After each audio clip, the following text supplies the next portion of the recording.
laawol kisal ko laawol peewal e ɓantal. والتابعين لهم بإحسان إلى يوم لا مرد له من الله.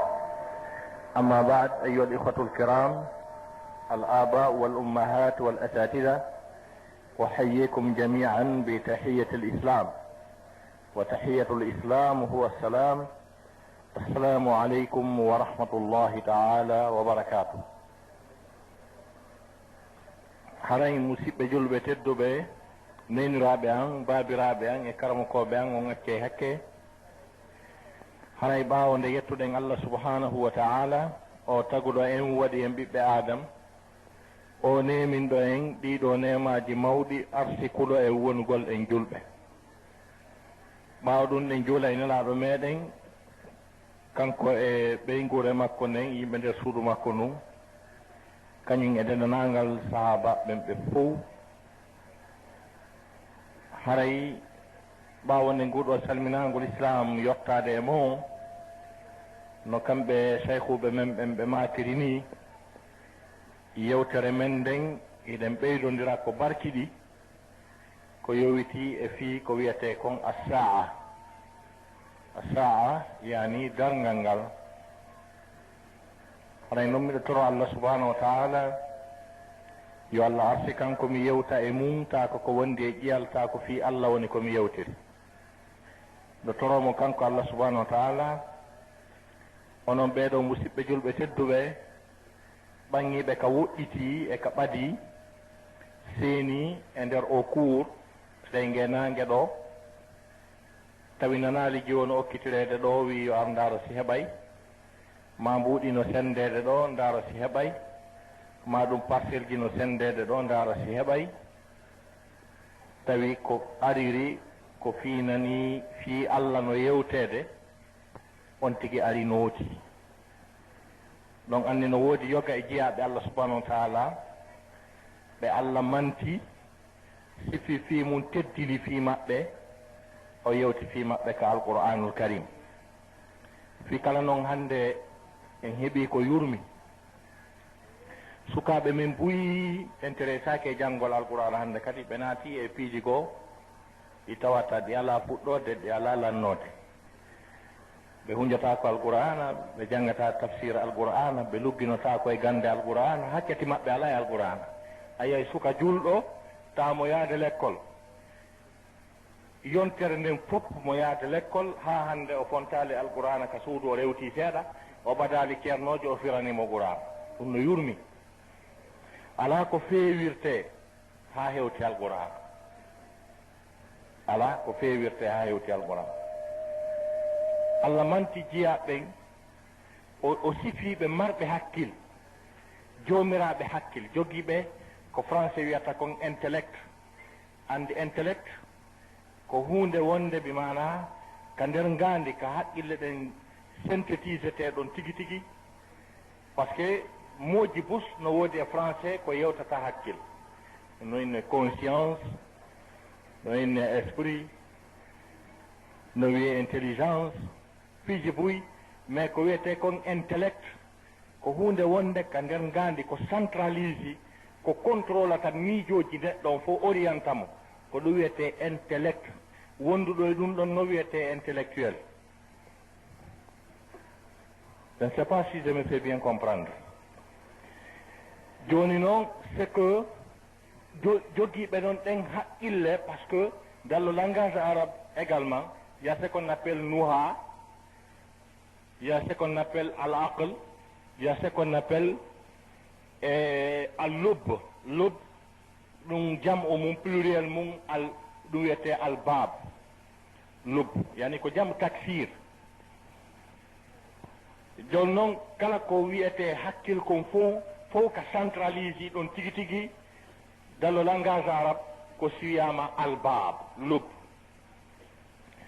Allah dali inna fi khalqi samawati wal ard wa ikhtilafi al-layli wan nahar la ayatin li ulil albab. Qui sont les ulil albab? Allah dali tagugol kammuli ɗin jeeɗɗi e leyɗele ɗen jeeɗɗi, kañum e yiltodirgol jemma e ñalorma o, wa ikhtilafi lleyli wan nahar, ko wiyete kon la succession des jours et des nuits واختلاف الليل والنهار لا اللام للقسم أو التأكيد لا آيات ميوندري ذاتي أم من الله دون توكو مانديجي مولا نادي c'est-à-dire des signes لأولي الألباب ونند بن جومرا بحق الله واسكتوا ويي كم بوني جومرا بحق الله. Peut-être c'est celui qui a inventé pour la première fois l'avion, ou bien c'est celui qui nous a conçu l'ordinateur, ou bien c'est celui qui a fabriqué le Queen Mary, ou bien c'est celui qui vient de fabriquer Airbus à 380. On se demande, mo kala aray ka haqqille mum si wiyama ko ɓe woni jomiraɓe haqqillaje ɗen haray haqqille men ɗen hino tourna ko homɓe woni jomiraɓe haqqillaje ɗen taw siko ɓe moƴƴimɓe ɗe avion je taw siko ɓe moƴƴimɓe ɗe laaɗe taw siko ɓe moƴƴimɓe o téléphone portable ko homɓe woni jomiraɓe haqqillaje ɗen. inna fi halqi samawati wal ard wa ihtilafi lleyli wannahar la ayatin li ulil albab. homɓe donc deux points on cite alladina yadkuruna allaha qiyaman ko ɓen ɓeno janto inde allah subhanahu wa taala tawa ko ɓe dariɓe wa qu'udan alwaw lil atf wa qu'udan yani walladina yadkuruna allaha qu'udan kadi alladina yadkuruna allaha qiyaman wa qu'udan ɓen wa ala junubihim ko ɓen yimɓe ɓe tawata nde ɓe dari hiɓe jantade inde allah nde ɓe jooɗi hiɓe jantade inde allah nde ɓe waali hiɓe jantade inde allah. Parce que le verbe est conjugué au présent. allazina yazkuruna allah wona ɓen jantiɓe wona ɓen jantoytoɓe ko wonɓe mum. Le verbe est conjugué au présent. allazina yadkuruna allaha qiyaman ko ɓen ɓeno janto inde allah sanga nde ɓe dari wa qu'udan e sanga nde ɓe jooɗi wa ala junubihim e sanga nde ɓe waali. Voilà les trois grandes positions d'un être humain sur cette terre. neɗɗo hay gooto ka aduna ɗo kala ko tedduɗa kala ko ɓiyma usas kaari kala ko unjiɗa Qur'an kala ko marɗa jawdi kala ko laamiɗa siɗa ka aduna ɗo ama yaali taw ko ɗi position ji ɗo tati marɗa ko suwaɗa dari maɗa jooɗi maɗa waali allah dando hebde position nayaɓo. mi usa tawi bo en hiɓe dari alhamdulillah no moƴƴani ɓe mi usa tawi bo en no tooli alhamdulillah no moƴƴani ɓe mi usa tawi bo en no beeli alhamdulillah no moƴƴani ɓe kono sa usa tawi bo ka tatanna ɗiɗo tati haray a yi ka ɓe wengi ɗo haray moƴƴa. donc ko hollugol sekke ko yimɓe ɓe tawata kala no ɓe fewdori ka adna maɓɓe kaɓe woni o kaɓe woni allah fii allah no ka ɓernde maɓɓe fii allah no ka ngandi maɓɓe ɓe heɓali tan hum ɓurkun e fanɗude ka tawi ɓe andita fii allah. seke aya on ko ɓuri yaarude ko anditugol fii allah na wowlugol par ce que zicru jantagol inde allah hino no ɗuuɗi jantagol kalimatu zicre le mot zicre dans le Coran a une multiplicité de significations.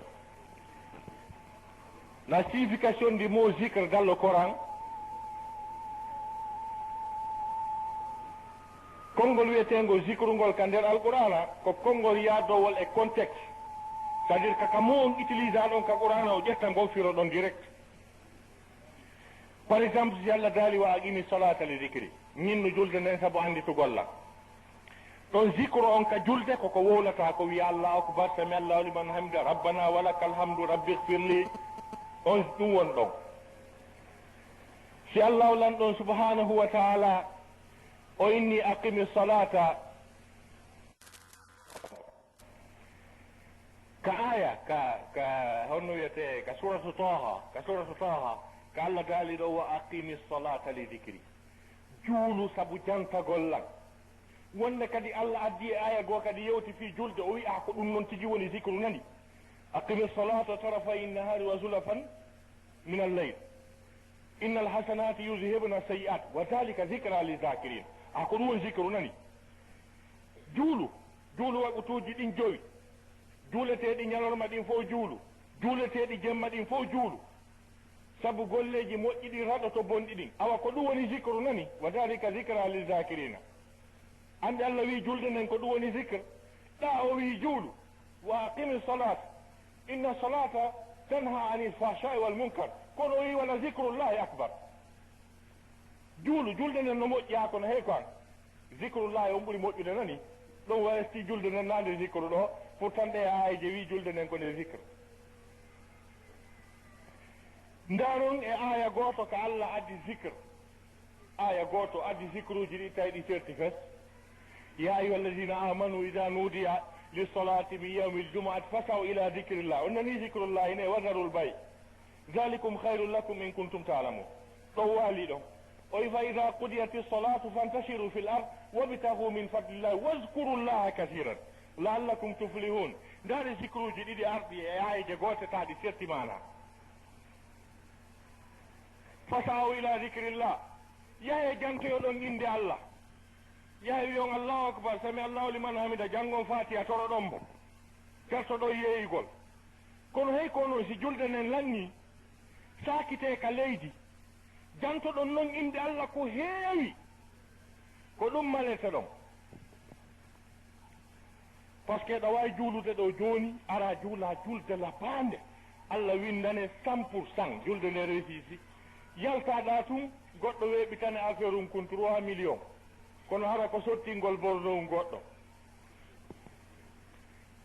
tigi tigi on ɗo mi jeeyaɗo kono ɓayhi ɗon ɗo Allah no sattini o hunduko kala ko hikki ɗo yeeso ma tawi walle la yandi mi hetta ɗo mi jeejimo yo yeeyan o jaɓali joni noon mi faala ye wi'u ko min jeyno ɗo 3 millions noon no waali ɗo ko joni yaltuɗa ka juulirde goy joni noon si a weeɓitanama ɗon 3 millions si a anditali Allah ɗon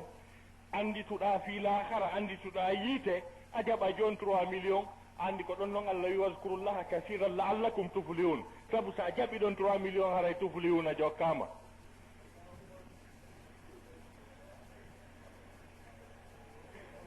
est ce que yiɗon famude ɗum waɗi ko ɗum waɗi zicre on arɗo ka ayaji ka sorta alimrana takko ka simonde lannoy ɗon on zicre ɗon yahe ka tafsir je yi on ko ulama o e gueri e mum on taway seke koyo taw hiɗa ka ordinateur ma ka bureau andita Allah tappa ordinateur on ha nana ɓeyna hayya ala salat hayya ala falah andita Allah wallina yaha mande ɗa tappa ordinateur on ɗon ɗa wawi ɓeyde ɗon chiffre goto mooɓa jawle ɗe fimu régula andita Allah hara memali ma ko a pilote ɗa waɗi casque ma on ha moƴƴi jasɗa ɗa diri ɗa pilote de avion wangal dara ɗon ɗen ko avion wangal natata ka nder duule andita Allah subhanahu wa taala wiya o waɗɗo ɗum no mawni ɗa doginde avion ɗa anditude Allah ɗa ɗon ɗa jooɗi ɗa jooɗi ɗa doginde ƴawa ka ɗuma ka métro ta place lanniɗa dari ɗa yaade ngal aroya ha ngal faale glisude andita Allah subhanahu wa taala anda kanko dandi on ɗon feƴƴon yahon donc kala moment mo wonɗa e mum taɗa anditude Allah subhanahu wa taala miɗo andita ɗo une fois e avion miɗo iwa Addis Abeba ara Accra avion on aroyi ka nder duule nder mi yi'oyi ɗon colli ko fanɗi o wona colli temedere couleur ji no jokkodiri hino wiira ka nder duule mi jiɓi ko honto ɗi iwri ko honto ɗi suki ko honɗum ɗi ñamata kadi wonɗon mi anditi ko Allah subhanahu wa taala wi ma yumsikuhunna illa arrahman jogitaki ɗi kadi wonɗon fawti fi majje contrôle ɗi sina o wiyeteɗo Allah donc langi avion mbiɗo ɓaari ha moƴƴi mi anditi inde Allah ka donc toujours ko taw kala e tammo wonɗa e mum tawa Allah no ka ɓernde ma laawol kisal ko laawol pe alladina yadkuruna allaha qiyaman wa qu'udan وعلى جنوبهم ويتفكرون في خلق السماوات والأرض hiɓe miijito ko honno allah subahana taala tagiri kammuli ɗin jeeɗɗe leyɗele ɗen jeeɗɗi ko fi hunɗum ɗum ɗo tagana en ba allah no mawni en ba allah no dolni wa yatafakkaruna fi halqi samawati wal ard ɓe yiltoɓe wiya rabbana ma halaqta hada batilan jooma a tagirali dennanangal ɗum ko tagiɗa ɗo fappu fi mere no woodi ko tagirɗa ɗum rabbana ma halaqta hada batilan subhanaka senade wonanima allah a feƴƴi tagugol waɗum ɗo fowta ko sama kala a feƴƴi tagugol waɗum ɗo fowta ko mere ma halaqta hada batila subhanaka faqina adaba nnar allah dandumen lette yiite ربنا إنك من تدخل النار فقد أخزيته جوما كلام نادو كييته هرا يويرتيمو وجاتي كلام مو واتاندي مو سكيتوري تاي كو ييته wuraɗo gera ko faalaɗa tawa ka fen ko ya haɓɓe ha ngera ukkeɗa ka nder yiite haray oɗo jasinama tigi tigi on faqad akhzaytahu wa ma lizalimina min ansar pour talle yimɓe saliɓe ko yamirɗa kon naati e ko haɗuɗa kon ɓe wuuri e mum ɓe maayi e ɗum ɓelle si nangoyama ala hay goto mono walla ɓe yiltoyi ɓe wi sifagol moƴƴere nde allah hawrindinnon e mum titre mo jogi ɗon on fewndo ɗo ka jooɗi ɗon ɗo o sifiɓe kadi o wi hon ɗum rabbana innana sami'na munadiyan yunadi lil imani an aminu bi rabbikum fa amanna jooma men nani noddowo no nodda faade e gonɗinal men nani fi yewtere l'islamu no waɗa nokkugo men nooti men gonɗini ko jinnaji ɗi wino yimɓe mum ɓen kon ya qawmana ajibu da'i allah hay ko ono yo yimɓe amen noote bi mana o noddanowo allah subhanahu wa ta'ala ɓeɗo jeyaɓe allah ɓe allah sifi ɗiɗo sifaji moƴƴi ɗi duwawuji ɗi ɓe tori ɗo ɓe tori ha yoni allah wi oye awa do o nootike nani fastajaba lahum rabbuhum jooma maɓɓe allah ha hande o toraka o sali ha hande goɗɗo laɓɓinali ɓernde mum laaɓi pos o wi allah dandan ma allah waɗanan allah ronkimo waɗande ɗum waɗali ha hande lutti noon si tawi koye hoore série toriɗa ma hariɗa wattani hakkille ɗa toroma ko paga e tororɗa ma ko honno kono wallahi ha hande goɗɗo toraki allah allah ronkimo notade ha hande wonde noon himo jabano maɗa toromo jonne ko ɓuranma moƴƴande kon allah mi torikema hande telen ɗo on ndungo min tu woni ala oto hum torikema allah allah koran oto hum allah no andi ñande memuɗa kuwo ko ha kosaɗa yata fotta e camion allah no andi ɗum o falaka noon ya seeno tawo a neɓay torade kum anda gundo mum on kanko une fois a torike mo tun haray o yiɗima hande kadi ko toriɗa kon si tawi tum moƴƴanama o jonnatama par ce que o yiɗima hiɗa toroɗo kadi allah fi cuurum fi ɗuma ha allah no reeni lakara affaire on régula ton affaire ma régula lakara toroɗa ɗo piija o régulane situation lakara on tawa e nder ɗen barɗe ɗon sa maayi ko yiite joguiɗa baraji fuu sala ton ɗa toroɗo kadi toujours allah mi torikema wallam fi o visa allah gore ɓamɓen fof yeehi États-Unis hande sinami allah no reeni ɗum hino no weluma ka ɓernde ma siɗa faala ɗum o ƴettane ɗum on visa maɗa waɗana pelle baraji lakara wonta ɗon seeɗani nane hanki ɗo ko minen hiiridi kono o maayi ka allah régli situation o si lumbituɗa an anda hewti ta ko sabu ko toriɗa ko nela saslamaki hadis maɓɓe selluɗo wondema neɗɗo aroye ñande dargal o holle pelle baraji ɗe o golli o inna allah wallahi baraji ko important ɗo kono mi golla ɗum ɗo fof allah wiya ko torotonoɗa kon ko ɗum wonti ka duwawji maɗin ko ɗum mi régulanma ɗo ɗen ɗa falano ha feƴƴiti kono ko gamiɗo andi ɓuranma moƴƴande hino ga ƴettu joni ko to duwawji maɗin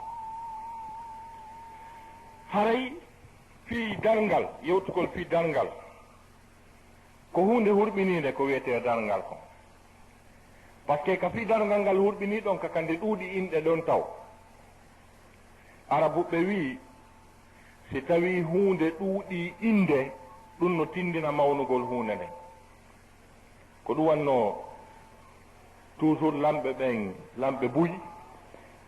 ɓe yiɗi gonfulugol hoore maɓɓe inde nden ɗuuɗaya ɗo annduno lanɗo goo république kabala ko hay hinde makko wowlete wiyete taw secrétaire général du parti état de Gabon secrétaire général du parti état de Gabon membre du bureau politique national responsable suprême de la révolution son excellence camarade Alpha Amadou Kula Diallo mami donc ɗum ɗon fof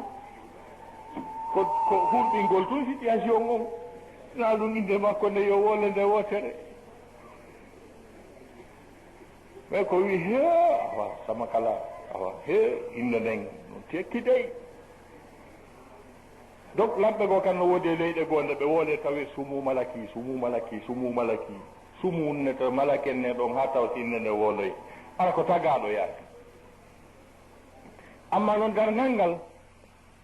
kangal ngal maru inɗe tawi ko réel inde kala e signification mum on kadi par ce que wonde Allah subhanahu wa taala no wiya darngal ngal as-saa l'heure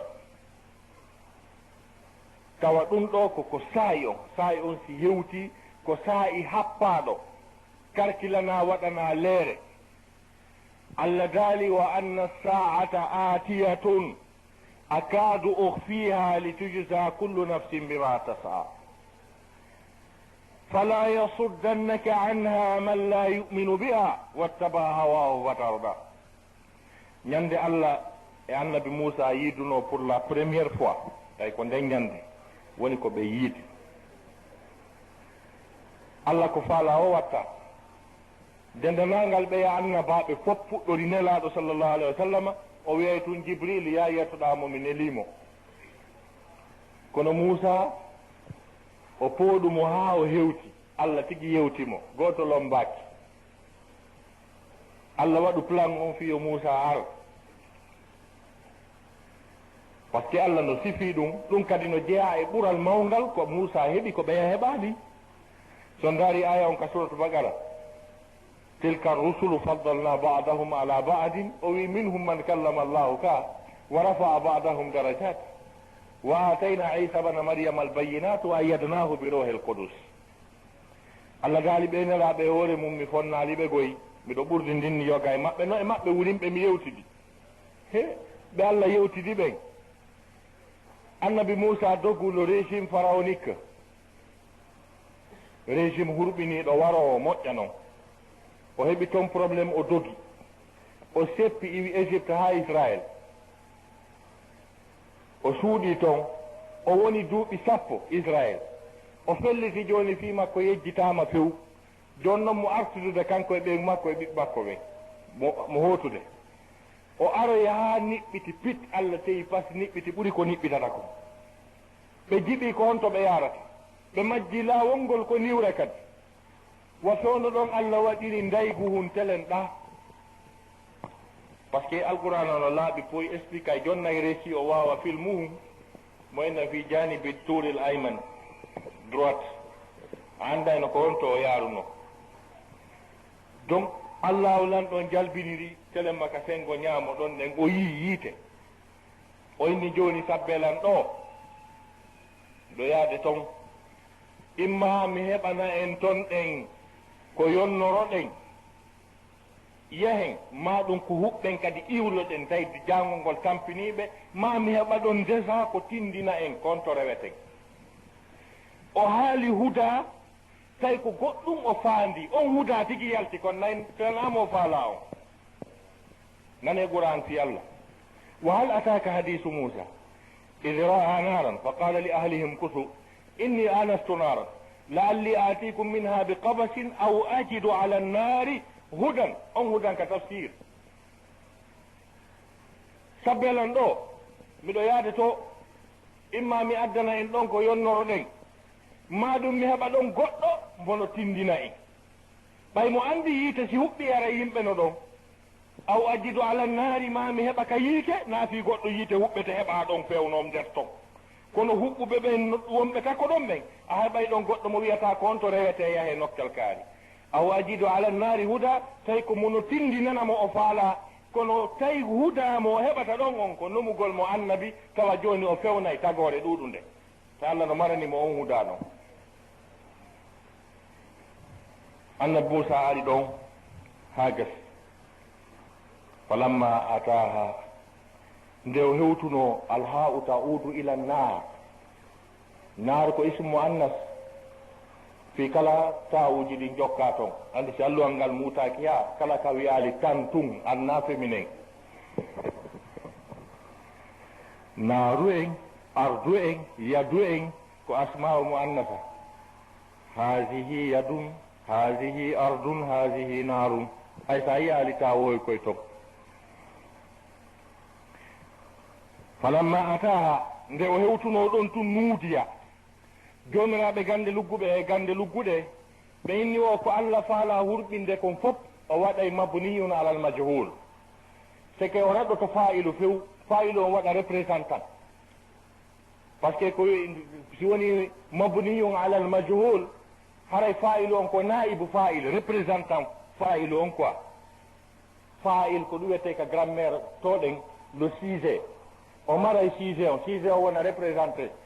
wawa tawi probléme on tawi waɗɗo yo yawto acca ɗon goɗɗo hara ko nangoyte ɗon kon ɗon donc falamma ataha nuudiya o nodda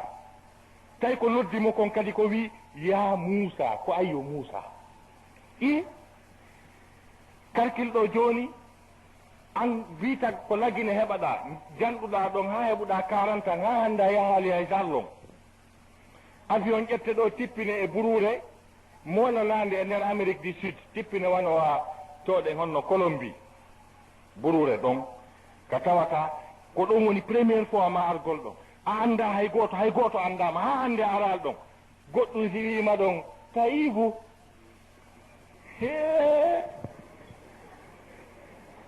a yiyay ɗon ko hurɓini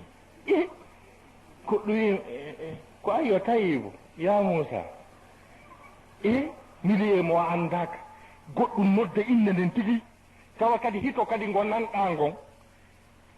ha hande a nanali avion walno sikira non ha hande a nanali gertogal ha hande a nanal tagaɗo kennorateur hay goto wowlali sifa ngon hito ɗon ko wan noon ko hito Allah laysa kamislihi shay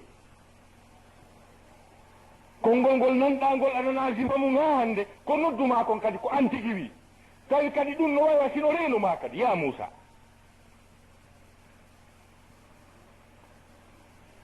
falamma ataha nuudiya ya Musa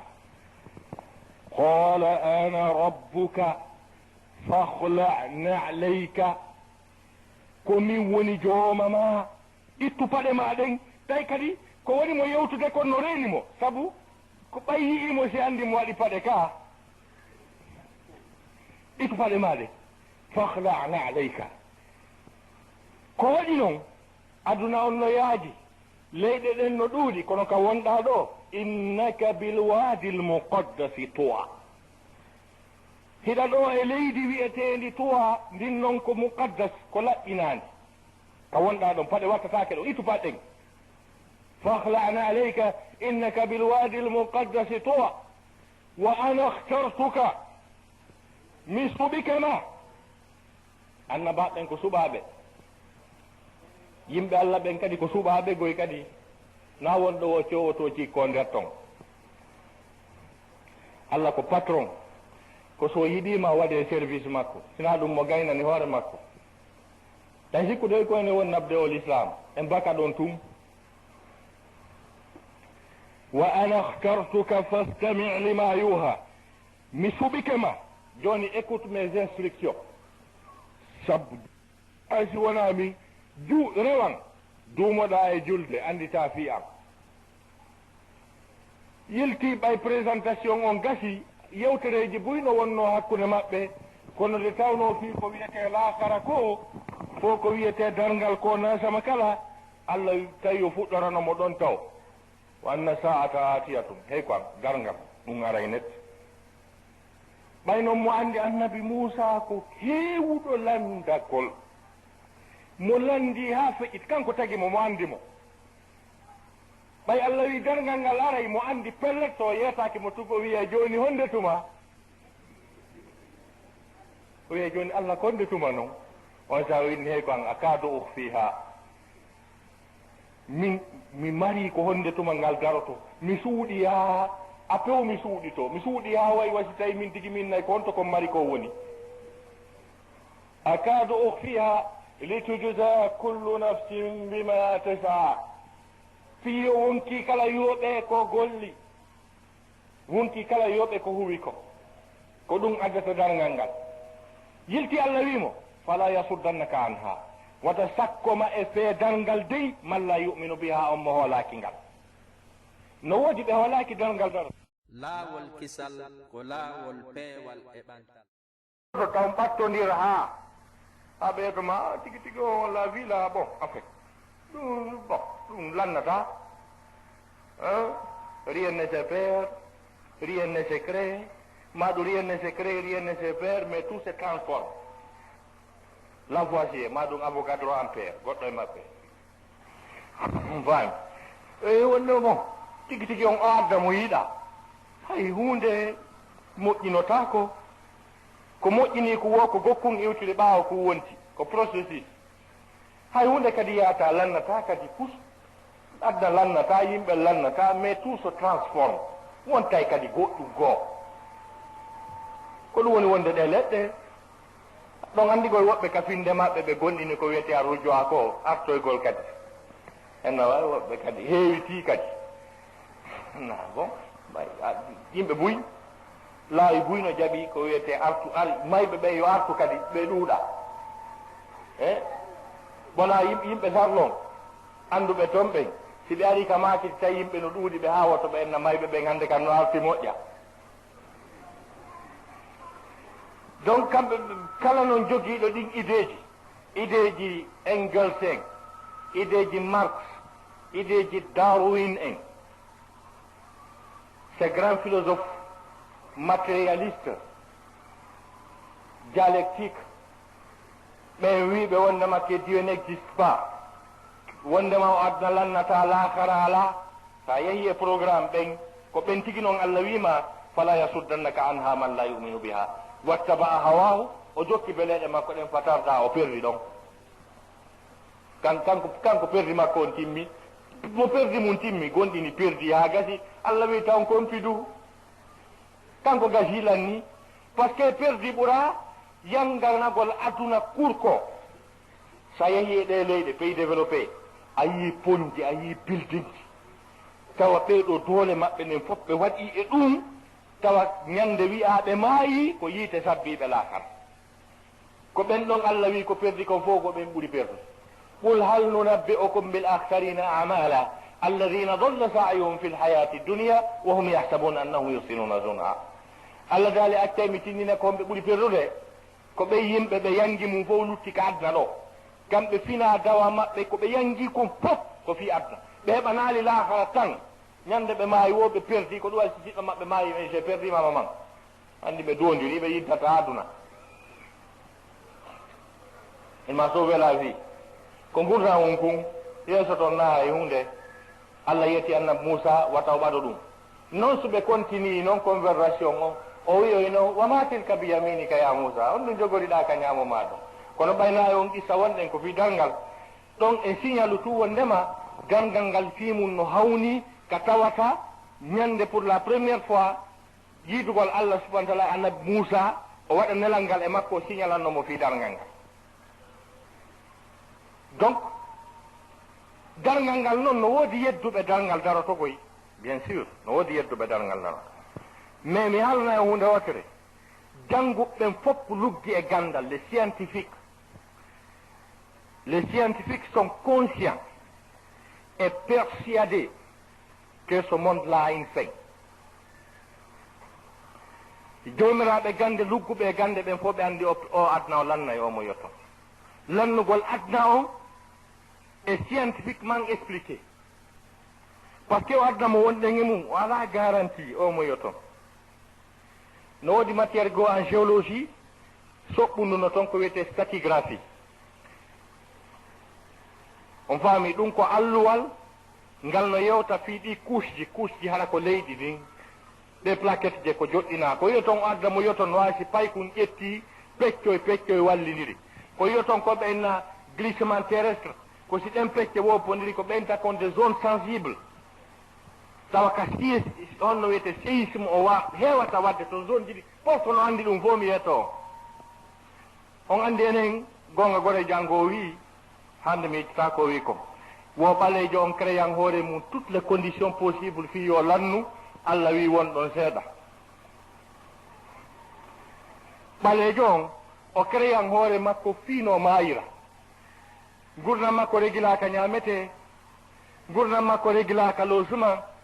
normalement no woodi des ministères spécialisés de département spécialisé hanuɓe étudiude leydi ndin anda ɗo hoɗete ɗo hoɗatake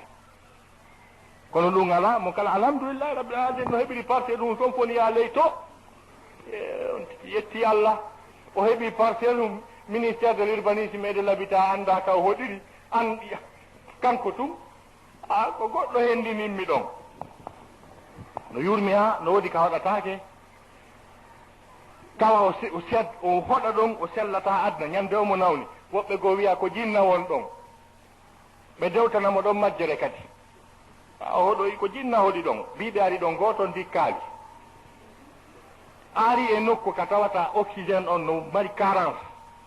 ma hara rayon solaire on no yeehi directement mo manki pellet a sellata aduna donc a portoɓɓen kamɓe no woodi service ji wiyoji ko ɗo hoɗete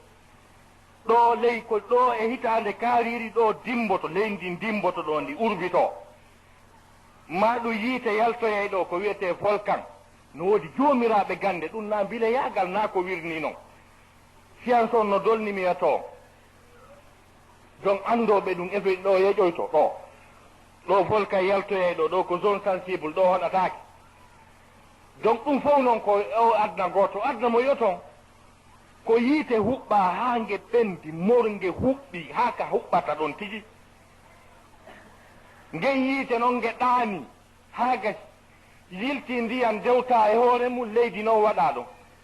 en géologie on étudie les roches magmatiques le magma c'est quoi donc telemma sengo ka géologie no woodi toon kaaƴe ɗe andanɗa hoorema ɗen kaaƴe ka ɗe yi'a o hara yiite wanno ɗon jonnon ngen yiite nge andanɗa hoore maɗa nge tawata ndiya weƴƴita e hoore muɗum yilti kadi leydi waɗa hoore ɗon ka dariɗa ɗon na garanti yaahi leydi ndin e hoore mum nandi garanti ko ɗum waɗi si ɗe yiya yiite no yalta ka nder ndiyan éruption volcanique ka nder ndiyan si yiite yalti ka nder ndiyan ko honnu nge ɗanninirte hiɗa e hoore ɗum telemma ka jooɗiɗa ɗon ko noon woniri hunde ɓurde hurɓinade lannorema nde wootere nden hinde dow ma kadi ko wiyete kon ngenange nge yiyaton o soleil mo yiyaton jon noon Allah subahana taala no waɗi cuddi wi molandangi dolnungi ko wawanma barande hakkude ka wonɗa ɗon e ngulendi nangue ko ɗum wasi Allah dalika suratul anbiya wa ja'alna as-samaa saqfan mahfuza nous avons fait du ciel un plafond protégé mais waɗi bi mana kammu ngun e ɗaggal renangal hulɗum ko ɗin couche ji wonɗi hakkude meɗen e nangen en ko ɗuwete couche d'ozone jon noon na ngulendi nangen no hurɓini par ce que selon les scientifiques spécialistes et la position de la Terre par rapport au Soleil c'est une distance de 150 millions de kilomètres malgré cette distance colossale nangen en kange wonɗon hinde tampindenga jon noon gi cuddiri ngi yoton on couche d'ozone mo ñortade yaahi hunde ɗon pottodiri million temedere e capanɗe joyyi ɗon pottodiri cuddino ɗon hiɗa wiide hannde yaltotaake nangen no wuli ñande ndin cuddi marti ɗon haraya seenike ga joni noon on couche ɗon mo dirtude mo martude. C'est ce qui explique ce qu'on appelle l'échauffement de la planète, un phénomène qui inquiète les scientifiques spécialistes. En 1990, 100 000 experts tumbodiri Rio de Janeiro yewtugol fii ko ndi leydi woni wulude kon par ce que leydi ndi si wuli conséquence mum on haray wiye addalan ni duwondirama. ɓe yehi noon ɓe discutoyi ko honɗum woni chauffinde leydi planète on ɓe ndaari ɓe tawi koko wiyete kon pollution ko ɗum woni chauffinde leydi par ce que ko pollution o woni ñaamude cuddi ndin nange ngen hetto ɓe inni ko honɗum woni cause pollution on ko ɗum ko ɓe innata ko COD on faami ndi curki façon curki wiigono ton ɗen ko industrie usine ji ɗi woni yaltinde kon ko ɗum woni ñaamoyde dow ton. Pays ɓurɗo wadde pollution e nder adnal noon ɓurɗo jogade usine ji o sali ratifiude convention on les États-Unis d'Amérique. ɓenni kamɓe ɓe wawata wonde e ɓaawo usine yo adna lannu kamɓe on ɓe huɓɓinayi usine. joni noon usine no jokka usine ɗanike cuddi ndin no ñamade nangen no fokkiti leydi ndin no sofude par ce que ko leydi ndi won sofude kon ko ɗum won nadde ndiyan ɗan ɗum ko wiyeton cyclone fof inondation ji ko échauffement planète o woni wadde ɗum tigi tigi o. pelle guilage saktiɗe ndiyan ɗan ɗen hino wulude ɗe yana ndiyan ɗan naata noon duwondire nde wotere. joni noon ndaari noon ayeji explique ɗe lannugol adna on tawa ɗe yaadi e o phénomène ɗo ɗe. Allah daali ida samau fatarat wa ida alkawakibu intasarat. Allah subhanahu wa taala daali tuma nde kammu ngu seeki koode ɗen tetti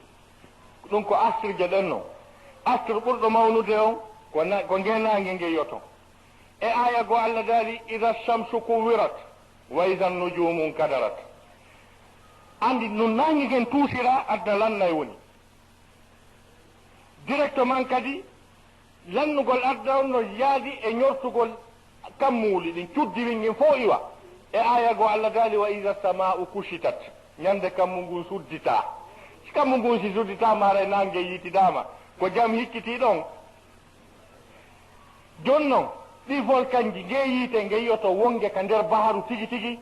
Allah subhanahu wa taala no wi wa ida albiharu sujjirat e aya go wa ida albiharu fujjirat. C'est que lorsque les mers seront en évaporation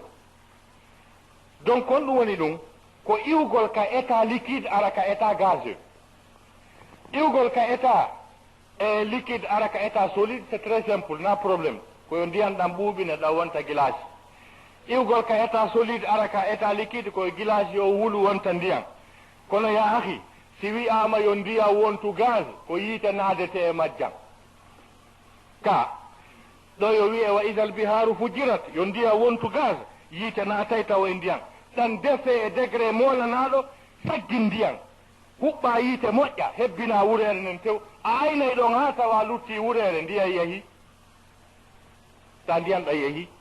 joni noon calcule est ce que ko yiite sama kala he wawi wattude ɗi o océan atlantique ɗo ɗe océan pacifique on mer indien mer rouge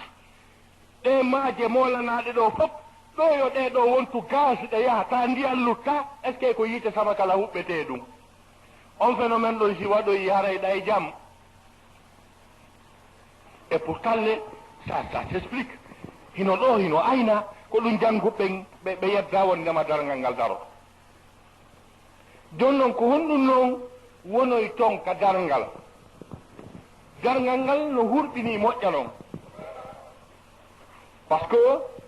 ko ɗin phénomène ji déjà mécanisme ji waɗoji taw koko tawi kon ko watta kon fo taga ɗon no reeni o mayata kadi si waɗi pensande wotere fof maayi ɗum na probléme noon kono ko watta kon fof harayɗa reeni ɗa fof koye tawde ma watta kammu seeko ɗa reeni ha kammu seeki leydi seeko ɗa reeni ha leydi seeki pelle irto yaha wa yasalunaka anil jibali qul yansifuha rabbi nasfa kaɗa reeni ɗum fof. donc allah subahana taala daari wa futihati samau fa kanat abwaba kam wuli ɗin uddito wonta dambuɗe sikke daroɗa ɗo tawa a reeni turu jano mo alaka hattoy kadi par ce que o kam ko yiyo toon ɗo goy ɗum ko hunde sattude teddude ni ko ɗaggal monanangal ni goy par ce que termuji alqur'ana arɗe mun ɗin ɗi fof majji ɓurɗi ɗin no haali wondema ko ɗaggal te sattungal kadi wa jaalna fawqakum sab'an shidada mi waɗi sengo dow mon jeɗɗi yorude aya goo saba taraika ɗum ɗon fof ko sattuɗi molanaɗe joni noon ɗum fof tufo lanco nde wotere denndanangal malayka ko woni ka leydi kon fof si waɗoyi pensan dargal ngal nangodirama ko malayka taw duwon ɗi eggata ga few ɓe yaha ka kammu hikkitingo ɗon gum ɓen inna kolijan ko ɗum addi on ɗo ɓe inna a min anda ɓen noon kadi moɓodira ɓe tawi ɗon ɓen tawtaɓe ɓe yaha yeeso ɓe maƴina ɓen ɗon kadi ɓe inna kolijan ɓe inna min anda ɓe yahara noon haka kammu jeɗɗa ɓuuru malayka fof ɓe aroya haka yeeso wiyeteɗo allah o allah wiya ko min bimmini probléme on ley to kami woni ga joni noon hino affaire on miɗo taguno yimɓe mi haɗi ɓe mi yamiri ɓe buye maɓɓe yeddinmi miɗo happannoɓe ñallal ko ngal hewti mi faala nangude ɓe mi ñaawa ɓe mi nemina moƴƴuɓe mi letta bomɓe ɓen joni tippe direct ka leydi aynanollamɓe tamo wodow malayka ɓen tippo neɗɗo goto kala malayka wulure aynamo ko ɗum allah subahana taala daari taruju lmalaikatu warruhu ilayhi fi yawmin kana miqdaruhu 50 alfa sana malaikaji ɗin hino ƴeenga araka makko e ñallal ngal tawata embere ñallal ngal hino fotawa duuɓi guluji 50 kalmo koɓe gaddi firo ɗiɗi e ayo yaha e kala tafsir mo falɗon darde woɓɓe wi wondema seke ko ñallal dargal ngal si memminike addeteɗo ñaawede on e sakkitotoɗo ñaawede on ta so ñaawama dargal lamni duuɓi guluji 50 tawa hiɗen e on affaire woɓɓe wi o ko distance on seke ka malaykaɓe ɓen iwata ga e kaɓe suuti toon si tawno harana malaykaɓe ɓennu e on vitesse mo ɓe yahayno e mun ɗon kala ko wiiri harana wirande malaykaɓe ɓen kaɓe iwi ɗon e kaɓe suuti ɗon si ɓe hewtoyayno ɗon ko duuɓi guluji 50 ɓe wirayno si ɓe hewtoya on andi ɓattaki ka patron o won dow ga ɓattaki ka ko toon noon ɓe yahoyi ɓe makodoyi e patron o wi yo jama o ayne tippe noon malayka tippo noon jama on ayne e hoore ko yimɓe ɓen aynete kon tawa ton ɗon baharuji ɗin huɓɓi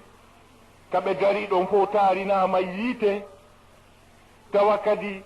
jinnaji ɗin kadi darinoke ɓaawo yimɓe ɓen ibnu adama suusata jinna tawa kadi malayka ɓen ara daro ɓaawo ɗon jinna suusta malayka andi ko yimɓe ɓen yaahi ɓuuri heɓude probléme kamɓe woni ka tumbo jinna woni ɓaawo ɗon malayka wontoye ɓaawo ɗon sera on fof wonti yiite est ce que no ɗon ka paɗal waɗire donc affaire on noon jon noon tuma dara ɗon ɗon noon darete ngenange nge yiyoton ngeɓanne ha heddobere cuɓal quelques centimétres distance mum hari ko 150 millions kilométres nange ngen tampinima ñande nge ɓanna beru cuɓal a nde ñande ngulendi waɗay yimɓe ɓen noon daroɗon ɓe lakke ngulendi ƴaara ɓay toon tooñi ala ko manɗa kadi ko birka teppere ma nden dari ɗon a ngala sa feƴƴi ko goɗɗo yaɓatan sa hakkili ɓaawa ko goɗɗo yaɓatan sa yarini ko goɗɗo memata ko ya daro ɗon heƴa ɗon tigi nguleɗa ɗon ngulendi sinta beru tumbum maɗa kum ɗon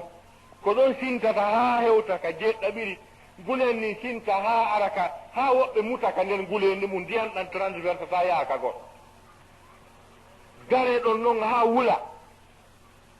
gare noon ha mapode e hoore mum on sa yimɓe ɓen kisan nodda kisan faaba ɓe doga ka annabi adama ɓe ɗaɓɓitamo ha ɓe yiyamo ɓe nayno adama ɓenna adama hey ko a woni ɓen amen allah tagima teddinima ɓurni malayka mi torikema jeejam men allah yo ñaawu men kamen naatata wo men naatira kono men iwa ɗo annabi adama wiya miɗo yiiri allah yeeso hande min allah meɗen yangude moƴƴa kono no mi yiirimo non hande allah dandaylan tawde ko min adotomo ɗaɓɓitude ɗo ɗaɓɓe ka yaaro mo wi'unola wondema tam ñaamu leggal mi ñaami ngal o wi no accanilan kono no mi yiirimo noon lan huliwata o wi o firti adama alayhi salam ɓe doga ɓe ara ka annabi ibrahima wiya no mi yiiri allah noon hande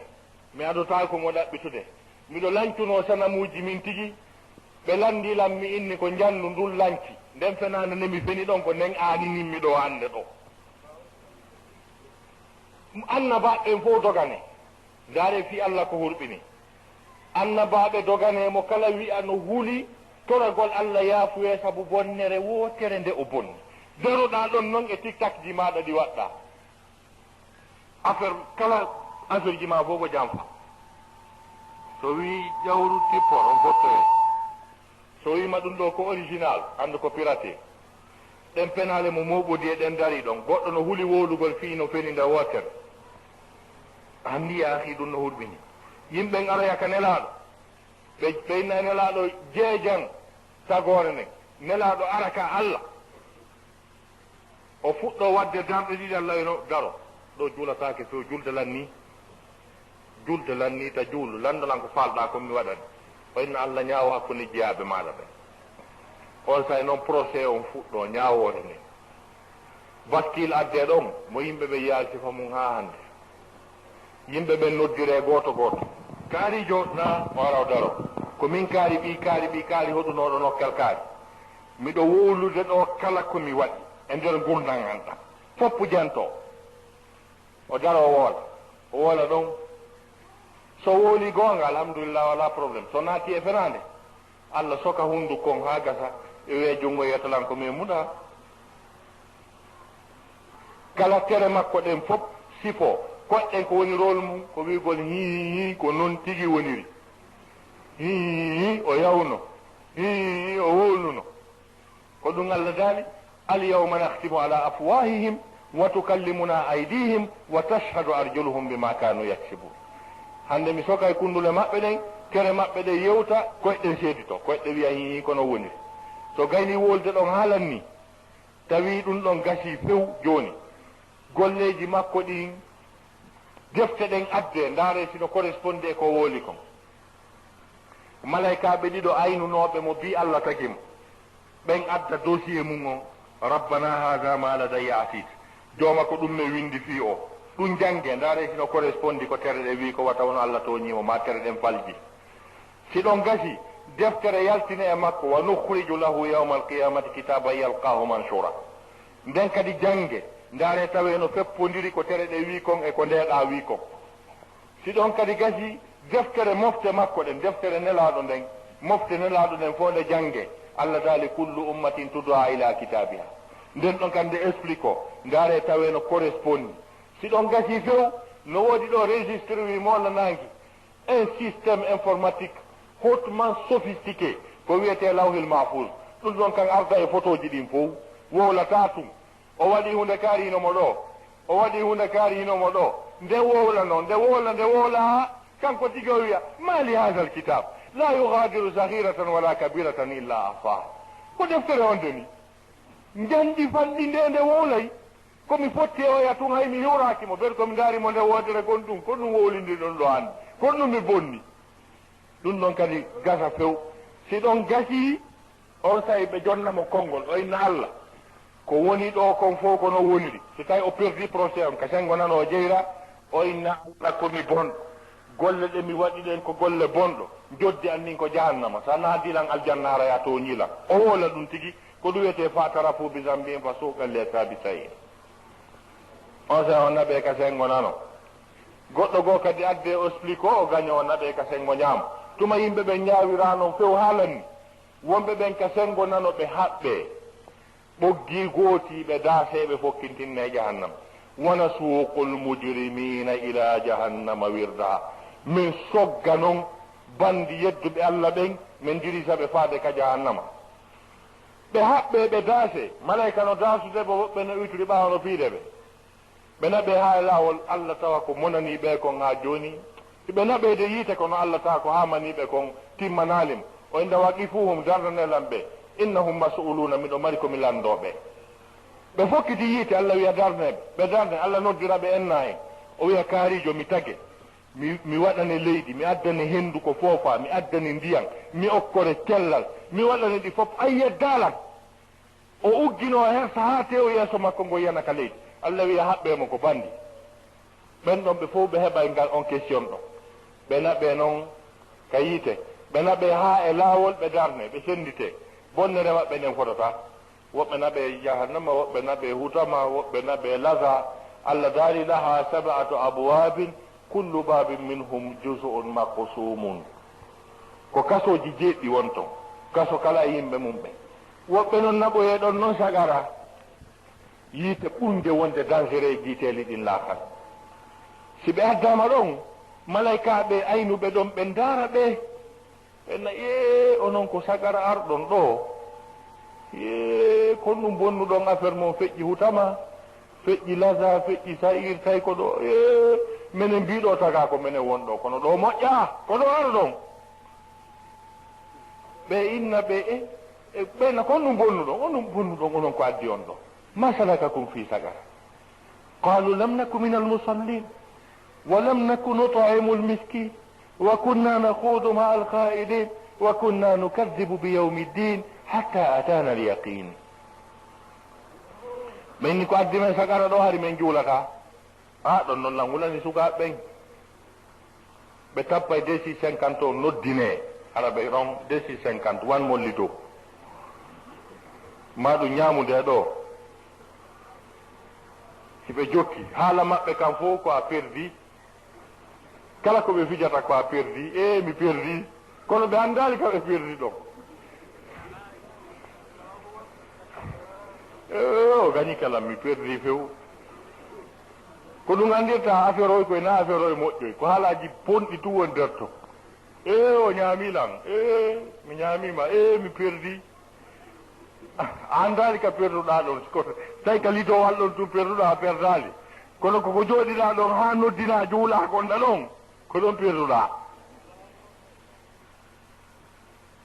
qalu lam naku min almusallin ani min juulata wa lam naku nut'imu almiskin min wallitota ko tampuɗo ɗen mari ɓen patron ɓe kadi sa tampi ko an anndi no falliri ha tampiri kamɓe ɓe ala ɓen fof ko fofuɓe ko bonnoɓe jawdi ɓe wallata ɓe hokkata na haaju maɓɓe tuma yiɗa patron ɓe tun no jooɗi no daro tamo kala fanɗi wono mari cuuɗi sappo e nder konake mari otoje mari compte bancaire ji si ɓen jooɗi ke nokku ngoltum e wigol diɗon ça va pas laggine sappi ça va pas pewɗo reno ɗen ɓe ngura nani min ɗo iwɗo fuutari ɗo o min nayi place ala tuma ɓen jooɗi e wigol ɗum andi ɓen ɗon ɓe encourage kaari kanka yahono mooɓa yimɓe jokku tun ɗin mbuuɗi maɗi lannayi allah sifike ɓen goyi allahina yabhaluna wa yamuruna nnasa bilbukul wa yaktumuna ma atahumullahu min fadli déjà andata hayɓe jogii ɓe tawi ɓe no marsude ara ɓe innata non toon ɗo tigi tigi min nomi yirdoni mi yalta e ndi leydi ɓe wata haywigol allah daali wa yaktumuna ma atahumullahu min fadli hiɓe suuɗude hay ko allah hokkori ɓe ko donc min haccitaka e miskino min okkata min ñamminta ɗon kadi rewɓe ɗo nder toon aya debbo no wiya ɗo hannde min ɓerdam foppu no boni hannde mi annda hono men ta ñallal ngal fof mo lunko ɓiɓɓe makko ɓe ta ko bonnimo ɓernde nden ko aliya timajo siɗɗo moodi makko arde e sawdu e alluwal ka kuuru maɓɓe o wallinta dépense o darna suudu kono o ɗantako mone ko miskino ari nder ton ko walam naku nut'imu lmiskin min ñamminta miskino wa kunna nakhudu ma alkhaidin hari meɗen jumpida e jumpoɓe komɓe woni ɓen ko yimɓe hetti ɓen quoi